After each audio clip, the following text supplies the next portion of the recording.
Hey everyone, thanks for coming to my second lesson. Today we're going to be talking about how the soul acquires these seven different virtues and how they correspond to the tree of life, as well as different forces and intelligences that the Creator bestows upon us as we descend into the material realm. We do get conditioned by the planets, but we also get a positive, wonderful, beautiful gifts. Individually, we get gifts from each of the planets depending on the angles. The angles are the angels. The angels of light are the rays of light, and depending on the direct angles, change the influence of each of these powers and how it impacts you individually. At the heart of it, we're going to be talking about each individual planet and how it relates in esoteric theology to a specific archangel. Last time we said we were going into how we were going to go into the 12 archetypes, the 12 zodiac, and how it relates to the 12 in the biblical sense, and also the astrophysiological sense in the cranial nerves. But I figured we should go by number instead. So we're going to go to 7 first, starting at the bottom. So we'll go through each one, and we will talk about how each one represents an angel, a part of the tree of life, how practicing the great work helps develop these wonderful qualities in the soul, as well as kind of their place in this. So here we go. The stars and planets are the seers, the watchers, the sons and daughters of God. They've been considered the demigods from the Eastern tradition. The reason why they're given this title is because they're unlike us. They do things very different than us. We're, in a sense, in the mundane realm. We not mundane in a negative sense, but in the sense that we have to possibly get take the bus or drive drive to work, or possibly go grocery shopping, things of this nature. Whereas the demigods, they are in the firmament. They are posted. They are the seers, the watchers, and they live eternally. They are immortal. We're immortal too, but we're encased in a material form that is impacted by the sine wave. So we experience a physical birth, or like we said, the death of the soul is the physical birth. But this physical birth, we get that physical birth, maturity to elderly, to now dying and resurrecting to the eternal causal planes. Essentially, because of that, we are different than the planets. The planets are always there watching us. They've seen humanity in all of its different ages, whereas the physical bodies and our egos and perceptions come and go. They're I would say fixed almost in the transcendental planes of existence. So we'll be going through each one, and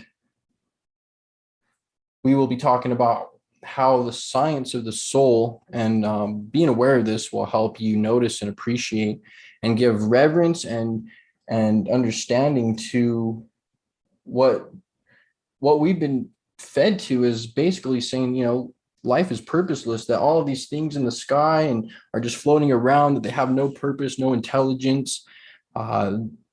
That is all to make us numb and nihilistic. So let's get into some God science, and we'll talk about each one. So the moon is Gabriel. That's the archangel of the moon. On the tree of life, it is represented as foundation. So let's pull that up. So we're talking about the archangel Gabriel. It rules foundation, which is our generative system on the tree of life. It is the ability to procreate and enhance ourselves by giving birth to our inner being, our astral body. Gabriel rules the moon. The moon is a conscious being. We've been told that it's all, unconscious and numb, and everything is without a purpose. But the truth is, the ancients were correct when they knew that each of these planets was an intelligent entity. Each ray or angle or angel of light is an emanation from the Creator and carries forth a separate intelligence. In a sense, the Creator delegates these intelligences to help form creation and give us qualities of life. So essentially, Gabriel gives us foundation, fertility, and the best day to show reverence of that is Monday, which is the moon day, the day of the moon. Lots of ways to honor that. Cold shower, refreshing shower, picturing the waters purifying you. Perhaps some sexual magic. You could honor Gabriel or Monday, showing reverence by simply understanding and comprehending that, hey, today's ruled by these influences. Have a good foundation in your everyday life to study. What does it mean to have foundation? Foundation means to be chaste, to be able to transmute energy on a day-to-day basis through our consciousness, our conscious attention and awareness. The next planet would be Mars for Tuesday. The archangel would be, or angle would be Samael. This intelligent ray gives us victory, which allows us to triumph over our lower nature. It's our sense of winning. Even as a kid, when we win a game or we win a race or we overcome a challenge, these are all thankful to the archangel Samael, teaching us how to overcome, to have victory. These rays are trying to help us learn how to completely change our lives, especially Mars, because it's a planet of spontaneous action. So it makes sense that Samael rules over victory and strength. Strength is one of the forces of the creator that's bestowed upon us. We all have different strengths, and we can thank Mars and Samael and that angle of light that help us in that area. Mercury would be Wednesday. Archangel Raphael.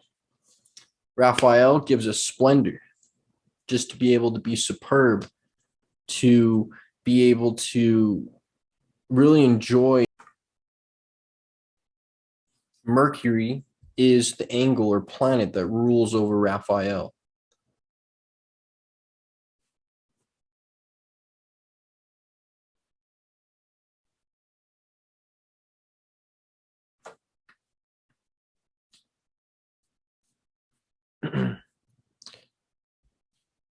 We have Mercury, which is ruled over by the angle Raphael, which gives us splendor, magnificence, to be able to be magnificent, magnetic. Notice the word mag in the word magnetic. Mercury gives us magnificence, splendor. We all have magnificence. The world's magnificent, life's magnificent, you're magnificent. And that angle is trying to teach us that life's magnificent. So we need to appreciate and show reverence to it. And the best day to do that's on a Wednesday. So, well, every day. But Jupiter, we have the archangel Zachariel. He rules over mercy, greatness, and the day would be Thursday.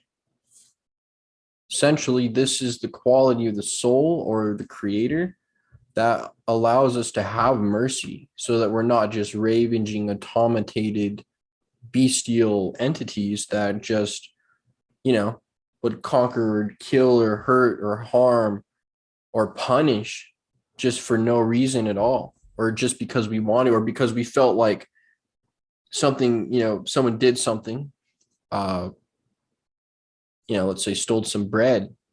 Without mercy, that lower energetic inertia, the inertia, what I mean by that is not inertia, I used the wrong word. The entropy. Entropy means to drag down. The entropic entropy forces that are pulling us downward. Essentially, that is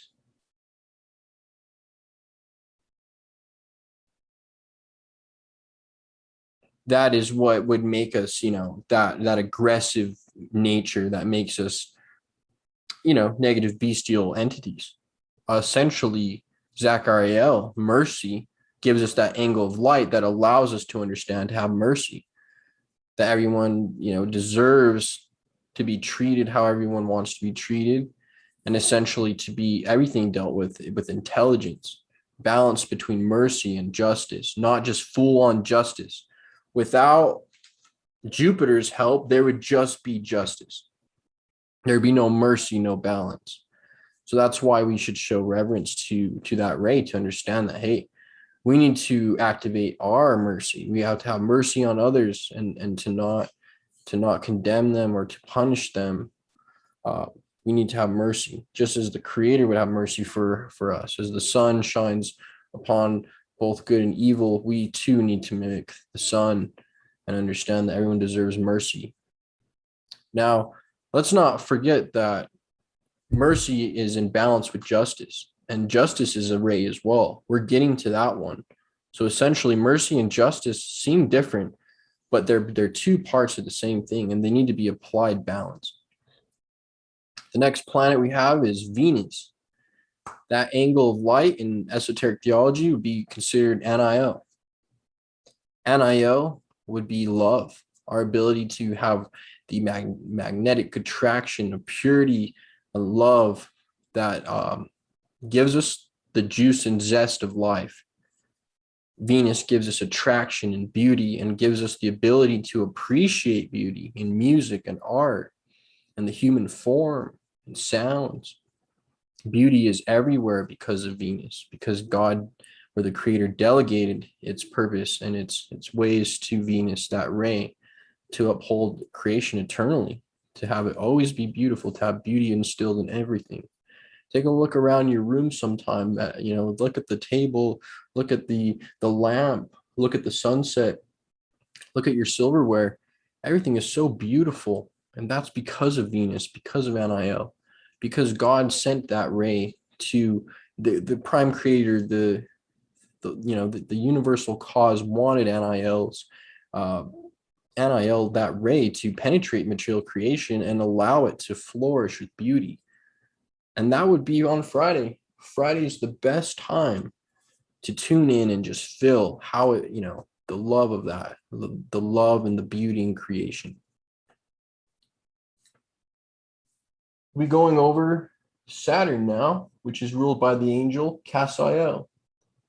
Cassiel would be justice, as opposed to Jupiter and mercy. Saturn, justice and law. That's Granddaddy Saturn. He is the one that upholds justice and law. To know that, as long as I'm in the material creation, when I jump, I'm only going to jump a couple feet and then I'm going to come down because of density. By density, that law here shows that, hey, dense objects, that they're light, they ascend. Essentially, because of Saturn, we have a structured day-to-day experience. We have justice. Notice the word patience. Patience, you can look at patience. Look at a snail. Look how patient we have to be from day to day. Either if your time seems to be slow, we have to, we feel it's more than just, hey, we need to increase our virtues of patience. We all need to be patient. That is one of the virtues that Saturn gives us. But take a look around at the patience that the ray instills in the creation itself. Think of a turtle, patience, or how patient an elderly person, is with, the body, and have you seen their calm serenity in some people that maybe you're not in the best circumstances? They have so much patience. The creation gave us this gift of patience. If you're a musician or an artist or anyone, you have to have a lot of patience to create and develop that patience. And everyone has a beautiful gift of patience from Cassiel, the ray of Saturn. And that would be on Saturday.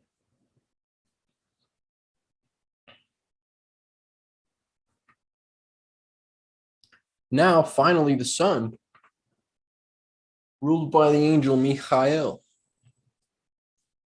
Kingdom, of course. The kingdom, the power, and the glory of the sun, Michael. God's power, the electrical power, the power that allows us to get up and move every day. Michael, that angle or angel of light gives us the ability to understand our identities, that our true self is not the body. It resides in the kingdom. This is the material kingdom, but the spiritual kingdom is in the counter space realm, which is invisible. And that is the kingdom within. And we find the kingdom within, which is the Son, through working with the Archangel Michael. How? By exercising our consciousness.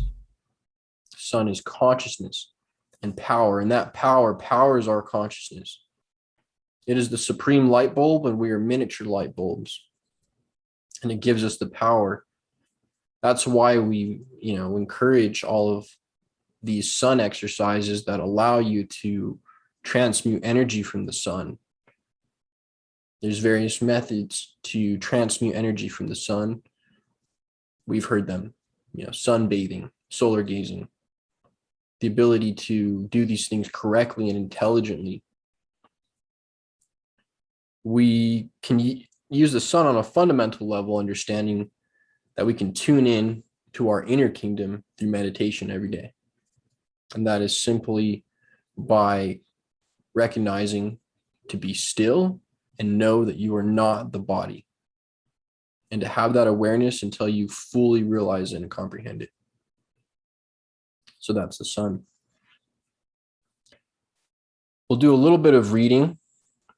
I'd like to share some information with you guys.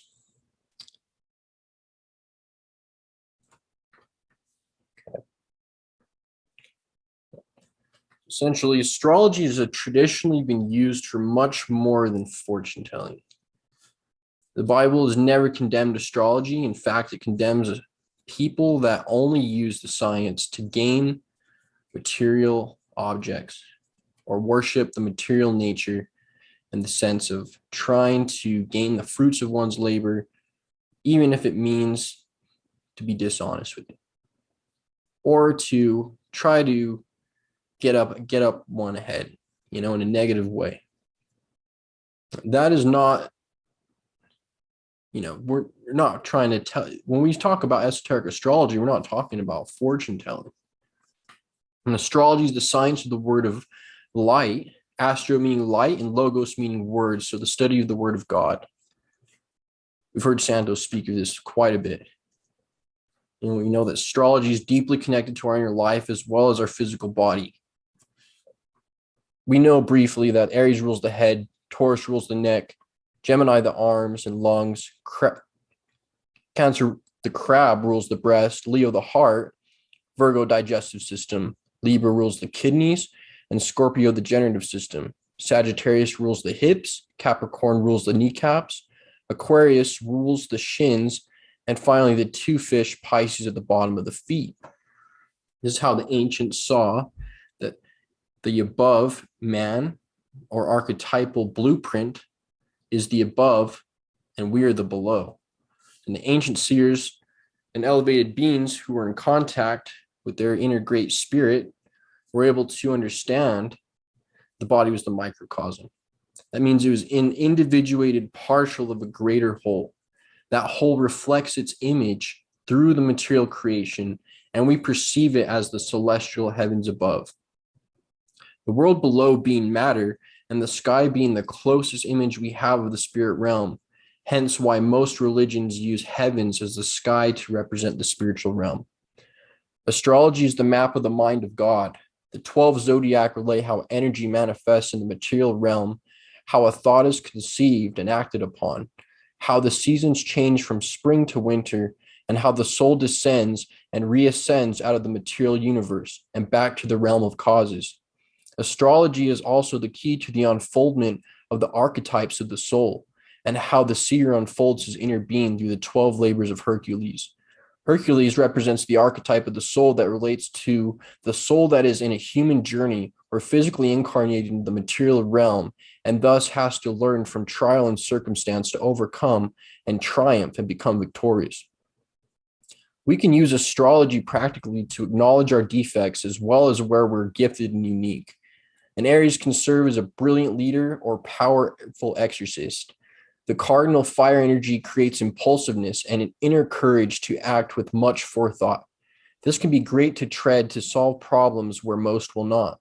Aries rules the cerebrum, which is shaped actually like lamb's wool, and governs the nervous system. It is the builder of the body and where Hiram, the chief architect, resides. The builder of Solomon's temple, which is the human body itself, the first formed as a fetus, is the cerebral spinal system. The sun starts its journey March 21st in Aries and commences at the feet Pisces. Aries forms our identity, and its motto is I am. When consciousness first manifested from the pleroma, it acknowledged itself as I am. This is how the zodiac of Aries impacts the soul. So this is some of the information that we're going to be going into to talk about how the 12 relate to us on a psychological level before manifestation. So when the spirit was created in counter space and created and became to itself, it experienced the 12 zodiac in the exact way.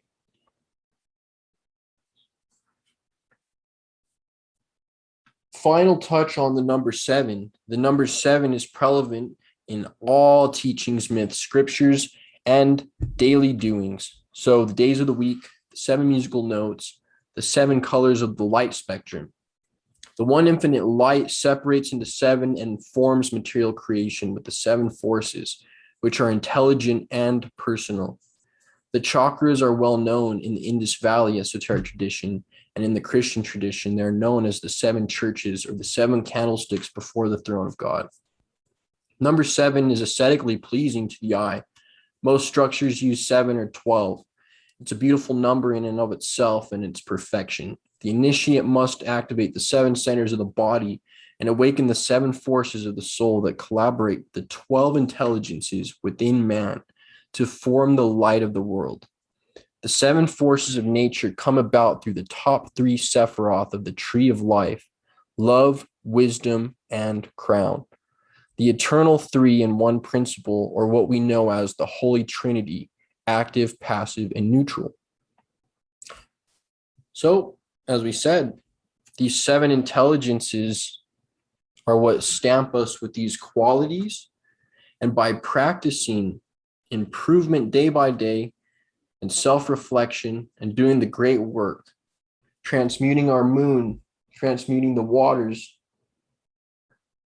of the foundation, becoming victorious over our lower nature, then we'll be able to experience splendor, to understand how magnificent everything is, which will lead to mercy and to feel